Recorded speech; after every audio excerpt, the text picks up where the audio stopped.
And then it's just sequel after sequel after sequel. There was no character development at all. Just that on pure technical levels. There are filmmakers that don't want it just to be an entertainment experience. Hello and welcome to Media Academy Online's Film Night Podcast. And in this episode we're talking about... The Phantom Menace. Ooh. Episode 1. Yes, that's right. Episode 1. Continuing on from the Star Wars momentum we've been building. Mm-hmm. We've done the first 3. Now we're up to the number 1. That's right. Yeah. Because they use logic in this. Yeah. I remember when I was a kid growing up, once again, looking at the sides of the VHSs and going, why is these Roman numerals? What is this? What's an I and a V mean? You know? And then why do the newer ones look older? But then and then my dad's like, "Oh, that's actually number 4, 5, and 6." And I'm like, "What?" Yeah. And then fast forward 15 years. Oh, it's a prequel. Oh, okay, righto. Yeah. Prequels makes sense. Yeah. I guess to George it made sense. It made money, sense and dollars. Yeah. Yeah, but anyway, Phantom Menace. I think this is probably the second most hated one out of the lot. Yeah. Behind Attack of the Clones, which I think has taken the cake. Yeah. Funnily enough. But yeah, going in, let's just rewind. I remember when the trailer got released for this, and it was one of the best trailers I'd ever seen. And it is still a good trailer. Yeah. Like, you go watch that trailer now, and it almost feels like a film that could come out now and still stand up. Yeah. Well, coming from such a large gap in time where technology had changed a lot. So you're going from like the old school analog puppety kind of stuff to 3D stuff now. Yeah. And lots of it. And it was kind of just, the excitement was through the roof. Like, even more so than The Force Awakens. Yeah. You know, this sort of new momentum that's happened with Star Wars. This one was like, oh my God, the end of the world. You know, like in a positive way. Yeah. It was like, oh my God, whoever thought there was going to be another Star Wars trilogy? And yeah, I saw the trailer and so much intrigue in that trailer. Like, they really chose really good scenes and moments from that film. And when you watch that trailer now, like, I can watch that trailer now and be like, oh, I want to see that movie. Yeah. But after watching the movie, it feels like a completely different thing. And let's dive into that, shall we? Yeah, and starting off, where to begin? Well, the first scene, even the name, The Phantom Menace, going in was like, sounds Star Warsy, I suppose. Yeah. But what is a Phantom Menace? Yeah. What is that? Is he a phantom? Is he a menace? Is it Dennis the Menace, or is it the Phantom? Yeah. And it's like, I think that's the thing that came out. A lot of people have said after the fact. It's kind of like, we're looking back at it, what actually is the Phantom Menace? It's a title. It's a title. And it hasn't been used before. But yeah, anyway, went into to see this film, and I loved it as a kid, you know. And I was like, yep, this is awesome. But then years go by, you rewatch it, and yeah, it got worse and worse and worse and worse. I remember I saw it in the cinema, and when I was whatever age I was, it felt very impactful in child's eyes, I suppose. But over time, look at it now, it hasn't been too kind to it. Not at all. No. And I think that's due to their approach. George's insistence on shooting everything on green screen. Yeah, which some actors liked it, others hated it. Yeah, I mean, I can't even think of an actor who did like it. I'm sure there were some, but all I've heard is the actors talking about how much they did not like it. Especially for, like, if you think about the actors that might play that role, a lot of them would probably be like method actors or something that aren't used to, especially back then, where green screen wasn't really a thing. There was a little bit of blue screen, but not a lot. Actors that try and get themselves engrossed in that world, it's a very hard thing to do when you're looking at green. Yeah. It's almost impossible. Like, these days it's almost mandatory, and they'd all be aware Yeah, that it's part of the game. it's sort of just there now. It's a part of the... You're there. Okay, cool. Yeah. Let's run with it. Yep. And I think they're just better about it with their previs and all that stuff too now. So, Yeah. anyway. Well, now, side note on that, they're experimenting with other technology. Now LED technology they're using. Saw that, the wraparound stuff. Yeah. And that stuff looks pretty cool. It does. They've done it for a few films where there might be a lot of chrome or a lot of other elements involved where when chrome and green screen do not mix, because when you get reflections, you're fucked. But put an LED screen in where it wraps around the whole of the scene, and then they'll put a screen on top as well to sort of for reflection. Yeah. And in the camera it looks great. And the new technology where the camera can move and whatever's on that LED screen will reflect the camera movement that the camera's doing, so they can create depth within that screen. And the perspective will shift. Create that perspective. So a person watching that happen is like, what's going on in that background's all weird. But in the camera it looks completely real. Yeah. 100%. Yeah. I saw a little test on that the other day, actually. And it was like, shit, the possibilities now that it's going to be happening with that sort of tech is endless. We're going back to the old ways of working where we were doing the pre-production stuff in pre-production. Yeah. Now we kind of reversed it where we're like, oh, we'll figure it out in post. Did not work out well, really, has it? No. So it's always like you're almost doing double the workload because you're fixing up so many problems. Yeah. Yeah, but hopefully, we'll see. There might be a shift back to let's actually design this thing first before we film. That would be nice. Kind of makes sense. Yeah. Instead of going, I'll just lump it all at the end. Yeah. When it's close to the release date. We'll push our VFX artists as hard as we can and let them not have any sleep. And we probably won't pay much either. No, they don't need them. And then after them, we'll forget about them. We'll drop them and they can... Yeah, and they won't even be properly employed. We won't even pay them right. There's no union. They can move around the world and just go to wherever the work is because they don't need a home. Yeah, no. Anyway, back to Star Wars. Yes. So, let's just dive into the film and sort of dissect bits and have our little take and opinions and just basically have a good old chat about this film. Let's do it. And this film has been covered to death like all of Star Wars, but it's just a bit of fun, you know. We're just having a bit of fun. And I'm very passionate about Star Wars. Well, I was very passionate growing up, and that died off quite a bit as I've gotten older, but it's still there. Like, I'm never going to just hate on Star Wars. It's just, it's lost its importance. And due to life and the continuance of a franchise that probably shouldn't have continued in the way that it did. Because the amount of good stories and books that had come out, like Shadows of the Empire and things like this, which were set in between the original trilogy, were really great growing up with. You know, we had all these stories and it really expanded on the universe in the right ways at the time. But then once this new trilogy of like The Phantom Menace and Attack of the Clones and that came out, it started trying to explain a lot of the mystery and things in Star Wars that shouldn't have been explained. Yeah. I.e., the Force, you know, with the Metachlorians, saying that the Force is made up of, you know, microscopic organisms. And they're all like basically the Force. So it's like alive. And it's like, all right. Okay. It loses its mystery. All of a sudden. Its majesty. Yeah. It's not magic anymore. No. So it's like it's given up the idea of magic and sort of taken on science. Yes. Which I think is really bad because it's supposed to evoke wizards and all that sort of thing. It's right. It's a futuristic fantasy. That's what it is, and that's what it was always been. And it's quite funny because the new, like these films, the prequel trilogy, does seem very sciencey in ways that it's very clinical. Yeah. It's very sterile. It's, you know, all that sort of stuff. So it almost works in with that kind of feel like the films are trying to explain stuff it shouldn't. Yeah.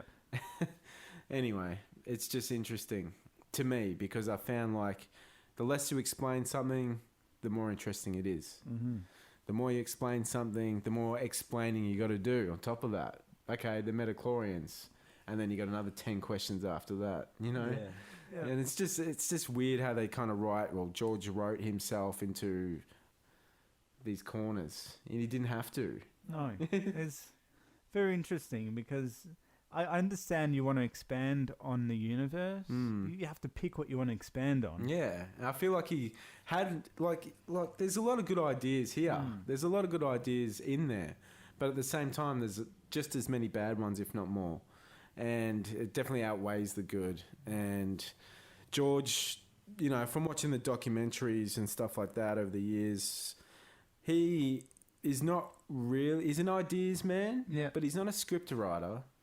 He can write. No, definitely not. You know, he can push out a script, but he probably should get that, you know, passed through a few people before the final. Okay, and if he's not good at politics, or if he's not good at cultures, and he's not good at, say, certain topics in that script or in that story, that's why you have supervisors or assistants to, you know, professional people that understand those sort of aspects of society and culture. And I feel like he really wrote this in a vacuum, which and it really shows.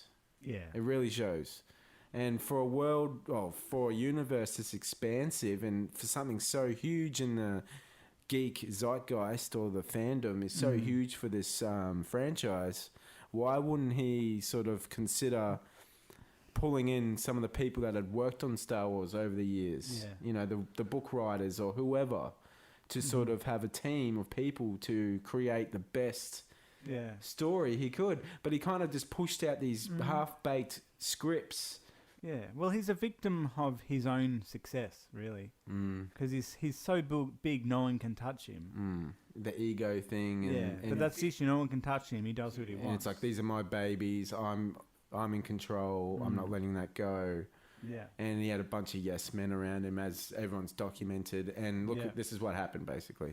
So, yeah, it's just, it's frustrating, because the potential to build off something that was already so, like, it's classic cinema now, the original Star Wars trilogy. It is considered, you know, works of art.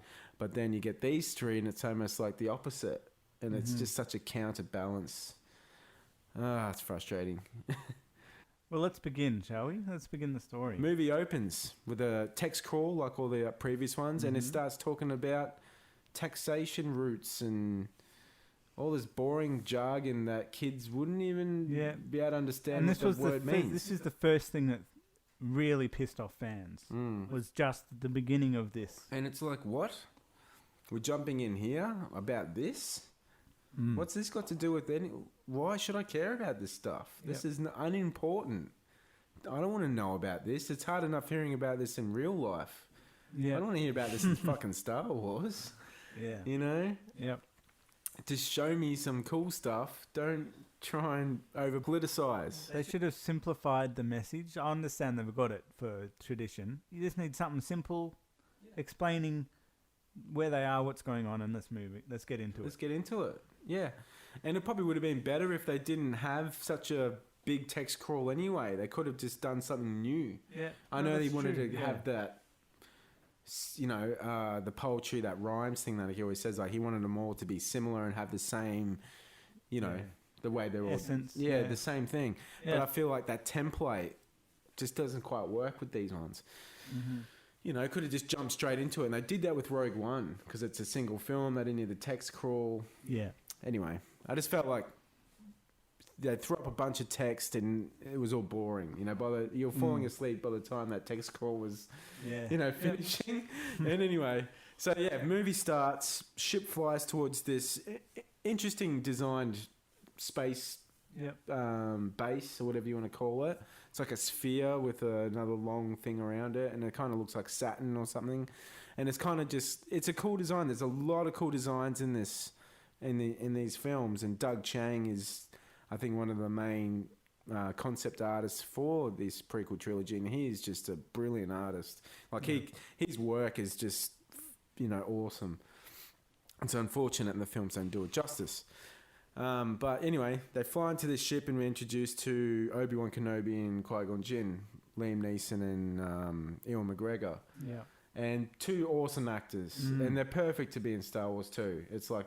Spot on. Ewan McGregor's a great Obi-Wan Kenobi, a younger Obi-Wan. Perfect casting. Spot on. Liam Neeson as his mentor. Another perfect casting. Yeah. I found that was just so right and that felt so good. They're great characters. Great to be characters. next to each other, interact. Yeah. It's great. It's unfortunate that the script just doesn't give them what they needed. Well, that is George Lucas's scripts writing skills for you. Yeah, on display. Yeah. And I know Liam Neeson wasn't happy with these films. Like, he was like dissing them the second he finished on them. Yeah. And Ewan McGregor, you can see his sort of excitement in the first film, and then that just sort of tapers off. By his interviews and stuff. By the end of Revenge of the Sith, he's just like, he's just drained, and he's just like, oh, this is just a nightmare. Yeah. Well, I mean, I can't imagine they had much support on set. Yeah, and you're basically going to work in a green room for how many years? It's like, right, go in there, just imagine this is happening. Yeah. No mucking around, let's just get it done. Do it faster. Yeah, more intense. Faster and more intense. Yeah. And it's just like, yeah. Anyway, yeah, so we jump in, the ship flies in, and it's like, okay, what's going on here? And it's just all these new stuff, new robots, new aliens, and... It's all pretty cool, like, it's all designed pretty well, but you're just like, you're playing catch up already, and you're like, who's this, who's that, why are they here, what's going on? Yeah. I'm not quite getting it, and all these little instances happen, like, the gas fills in the room, and it's supposed to kill the Jedis, but they got breathing apparatuses, so they survived that. But then the alien guys are like, well, send the droids in and they can finish them off. And it's like, well, if you gas the room, wouldn't they already be dead? Yeah. Why would you need to finish them off? And what? It's already like not making sense. Like, it's already weird. Like, your brain's like trying to process what's going on. And it's just, what? Yeah. It's not clear. And yeah, anyway. So this is kind of what the film's like. It's just like, it's got all this weird shit in it. And yeah, I mean, they go down to the planet in the end, and funnily enough, they run into one of the most hated characters ever put on screen, Jar Jar Binks. And I didn't really have a big issue with him when I was a kid, but it didn't take me long until I was 180 on that, and I was just like, whoa, this character's fucking annoying. Like, he's just, he's like cringy, very cringe. Yeah. I'm kind of stuck because if you watch this story about the actor... I know. I'm at what best. happened? I know. That is... When you watch that, the amount of sympathy you have towards the man... It's so, like, just to be on the edge like he ended up being just because... Well, this film did that to Jake Lloyd, who played the kid, Anakin Skywalker, as well. Yeah. Like, this really drove a stake through the heart of these actors. And it wasn't the actors. It's not the actors at all. No. It's the story that they found themselves in. Yeah, the story... It's something that was already loved by many. Couldn't someone just tell George, look, this is not working. This dialogue or this, these words I'm saying is just... I'm not feeling... It just doesn't feel right, George. Like, can we work on this a bit more? Can we flesh this out a bit more? Can we maybe alter this a bit? I just feel like there was none of that. Yeah. And it was basically, this is doctrine, say it how it's written. I'm sure that many of the actors would have said that to him at some stage. Let's sit down and work this out. But as you know, George... Yeah, he was so up his own ass. He's just like, no, just do it faster. And So yeah, they run into Jar Jar Binks, and... I don't know. He's a shit character. Like, he's really bad. But hey, it is what it is. He takes him down to the underwater place where all these Gungans live, and it's just more of that. And it's just like, it's interestingly designed once again. Yeah. But then what takes place ain't interesting. It's like you got this constant juxtaposition of interesting designs and visuals backed by poor script and motivations for what is happening in the story. It's almost like George should have come up with a treatment and said, here's the treatment. Professional script writers, write me a script. Yeah, totally. I mean, in the original trilogy, he had no qualms palming it off to let others direct them and sort of take control of them to an aspect. But all of a sudden, he's gotten such a big head at this point that he must have just thought, I'm directing them, I can do this. And I'm going to do it. Like, props to the man for wanting to do that. Like, I don't want to hate on him 100%. Like, but he's barely directed anything. Like, what made him think he could come out of like semi-retirement? Known for pretty much one thing apart from a couple of. Yeah, he's at American Graffiti, THX. That's it. And that's it. You know, and it's like, what? All of a sudden, you think you can just helm a modern age CGI advanced thing? Like, I think you needed as many people as you can around you. Which is fine. You can do that. Don't expect to have. You know, something really solid at the end of the day, because it just really takes. But he did shove technology down our throats, and it really does show. Yeah. I understand we need to do these kind of things to push technology forward, but like they even had Jar Jar as like half prosthetic at the start. And then like George, there was always points where it's like it will be cheaper for us just to do CGI at that stage for them. Instead of having a prosthetic and then going over with CGI as well. And it would have looked so much better if it was that half thing. Where he was... Because I think it was just going to be his head that was CGI and his body was going to be armoured best with the... the outfit on. And that would have been better. It's hard to say, but I feel like it would have been better. Well, maybe they could have just designed a better character and not have to use CGI. Well, that would help. And they did that really well in the originals. Like they always had designs of guys in masks or ways to kind of avoid having to have very expressive alien faces. You know? And anyway. So the Jedi go down to Gungan fucking water village, and it's all like, oh, this is pretty cool. And then Jar Jar's just like this weird ass character that's like been banished from the Gungans, and it's like, what is even going on? Like, and then he gets told to lead the Jedis to Naboo, and they got to go through the planet's core, and it's like, okay, so you land on one side of the planet to go through the planet's core to get to the city, right? That's the destination. So the robot army has landed on the other side of the planet to invade a city on the other side of the planet. Right. Anyway, we'll move on. I'm not going to try and explain that. It doesn't make sense. And anyway, they go to the planet core. There's big fish, little fish. Big fish eats bigger fish. Power cuts out for a second in that little water thing that they're in. And there's no danger. Like, there's just no sense of peril because... they just get out of everything, and there's no risk, and it just feels like it all just feels so fake. Because there's no risk. And I mean, they get to Naboo, and it all goes from there, and it's more boring shit, more politics, and and then they set off, and they leave that joint, and they leave, and then they have to basically repair the ship because they get shot on the way out, leaving that planet. So they got to stop off at Tatooine. And here we meet Darth Vader as a kid, played by Jake Lloyd. And it's just really, really strange that they decided to cast a kid to play Darth Vader. Because, like, I understand, like, he was trying to bring in the kids... and it's really cool to have kids watching kids on screen, but to have a kid fall in love, or to have Natalie Portman, the Queen, fall in love with a kid, you know, there's a big age difference there, and it's just like if those roles were reversed, imagine those implications there. Like, isn't that just weird though? Like, I find it so weird. Like, there's a 10-year difference or something between the two. Yeah, I just find that fucking weird that George would even... like, everyone was cool with that. They're like, yeah, no, that makes sense. That totally makes sense. And it's like, what? No.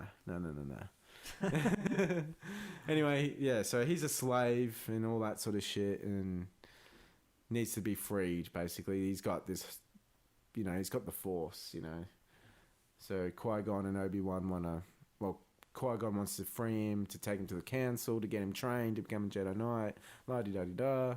The council doesn't want to train him, and it's just like, ugh. It's just going back and forwards in this film. Like, it just feels like there's no momentum to it. Like, every time there's a bit of interest, it just sort of stops.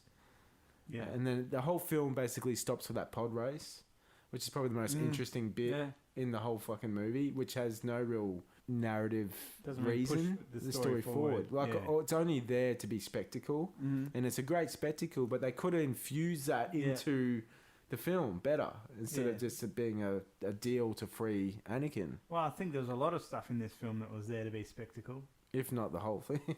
Well, it's a spectacle film. Yeah. That's the thing. That's the thing. Yeah. I love all the designs of the pod race. I think that's really cool. The sound design is spot on. They're all way on their game, all these guys. They're really nailing it in those aspects. But story-wise, it's just what? There's also the Sith coming into it with, I guess, the Phantom Menace, which is Emperor Palpatine in your figure. Mm-hmm. And, they don't say it is, because you got Chancellor Palpatine. Yeah. He's working up the ranks, and he's a political guy, but I don't even want to talk about him. Getting bored. You got Darth Maul character with his double-edged lightsaber, and that got everyone excited, and it was like, oh, this guy is so cool, and he just dies in the most shittest he barely does anything. He says two things, and the character is just null and void by the end of the day. It's just like. It's like the Boba Fett scenario where you have this really cool looking character, has a cool weapon, does some cool stuff for a bit, and then just dies really, really kind of lacklustery. And it's just like, And Qui-Gon dies as well. Liam Neeson's dead. And it's like, oh, okay. Like, it had impact. That lightsaber fight did have impact, because of John Williams' score. That whole big spectacle of the fight and all this sort of shit. Well, I mean, the scores feels like it's the only thing that was holding that film together. Yeah, the score definitely. You pull apart its pieces, right? Yeah. The acting, they weren't given much to do there. Yeah. The script, if you watch any scene out of context, it just sounds like a poorly written scene. Yeah. The dialogue is not amazing. No. It's definitely not. No. Visual effects, pushing the bar for the time, but hasn't aged well. No. All the holes in the story. You want me to continue? Yeah, exactly. There you go. So that kind of gives you... It's just unfortunate. I'm trying to think of positives. I really am. Apart from sound design and a few things, creature designs and stuff. All the artists. They all pulled their weight. The art design of the film was very good. Yeah. The effects, were great for the time. They were trying new things. They pushed things forward.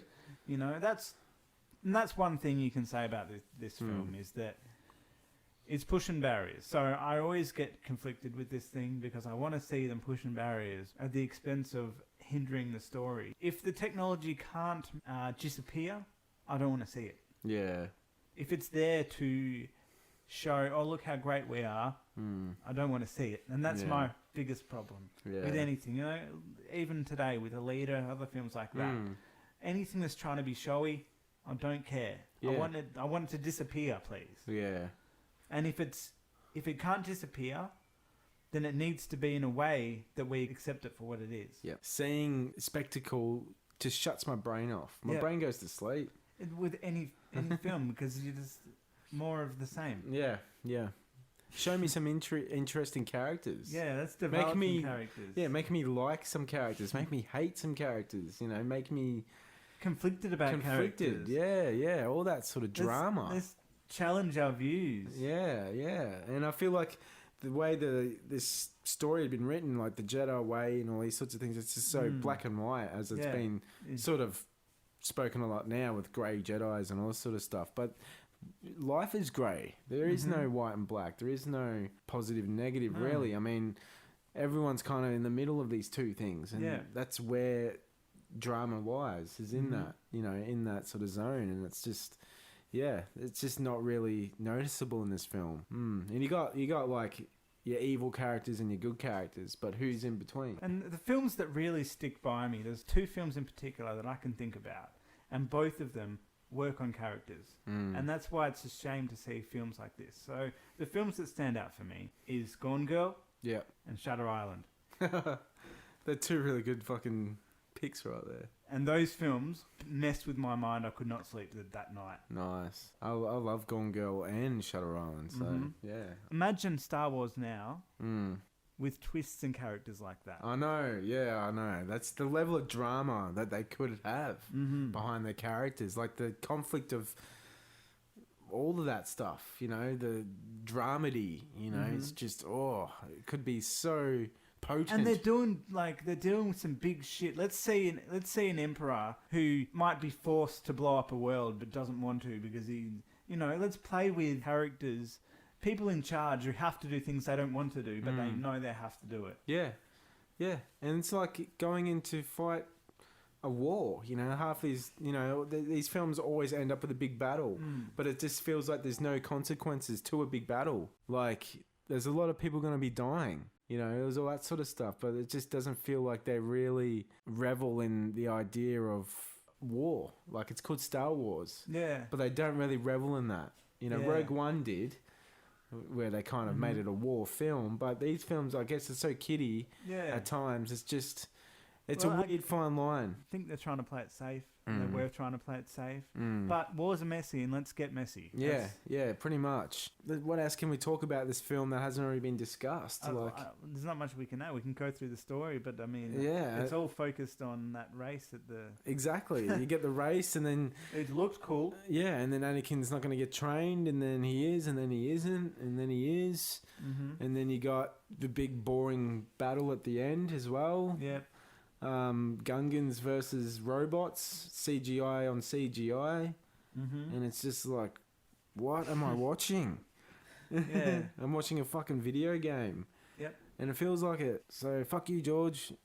You're straight up about it. I guess what can I say? Next time, mate, just he's not in charge anymore. No. But next time, if you could rewind time, can you just let some other people be involved? Please.